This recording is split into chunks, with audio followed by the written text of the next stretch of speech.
আজ কিন্তু কোনো দুষ্টুমি নয়, মা বাবা বাড়িতে নেই, কিন্তু চুপটি করে ভালো মেয়ের মতো ঘুমিয়ে পড়বে, ঠিক আছে? আচ্ছা ঠাকুমা।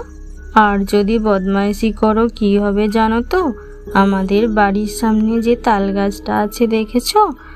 ওই তাল গাছে যে পেতনি আছে না, তার লম্বা লম্বা ঠ্যাং ঝুলিয়ে বসে থাকে, বদমাইশি করলেই ধরে নিয়ে যাবে।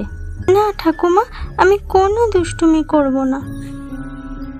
রাতে ঠাকুমার কাছে গল্প শুনতে শুনতে পিউ বেশ তাড়াতাড়ি ঘুমিয়ে পড়ে।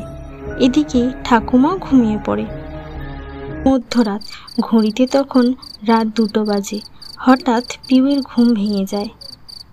টয়লেটও পেয়েছে তার। এদিকে বাইরে টিপটিপ করে বৃষ্টিও শুরু হয়েছে। ঠাকুমা জোর ঘুমাচ্ছে দেখে সে আর ঠাকুমাকে জাগায় না। একা একাই একটা ছাতা নিয়ে ঘর থেকে বেরিয়ে বাথরুমের দিকে এগিয়ে যায়। বাথরুমে যাওয়ার পথে উঠোনের মাঝখানে একটা বিশাল তাল গাছ পড়ে। পিউ ভয়ে ভয়ে সেই তাল গাছের দিকে তাকাতে থাকে, আর ঠাকুমার বলা সেই পেতনির কথা মনে পড়ে। পিউ তাল গাছটা পেরিয়ে বাথরুমের দিকে এগোতে সক্ষম হয়,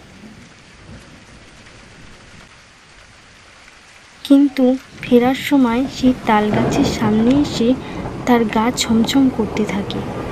গাটা কেমন যেন ভারী হয়ে যায় তার। তাল গাছের দিকে চোখ পড়তেই পিউ ভয়ে সিটিয়ে যায়।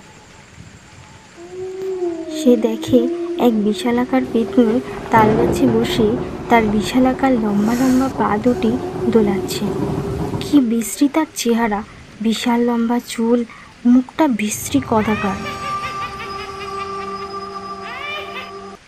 ঠাকুমার কথাই তাহলে সত্যি, এই তাল গাছে সত্যিই পেতনি থাকে। পিউ মনে সাহস জুগিয়ে তাড়াতাড়ি ঘরের দিকে যেতে থাকে। পিছন থেকে পেতনির বিশ্রী হাসির আওয়াজ আসতে থাকে।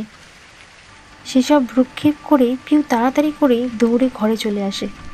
এসে দেখে ঠাকুমা তখনও ঘুমাচ্ছে। পিউ পাশে এসে চুপ করে শুয়ে পড়ে।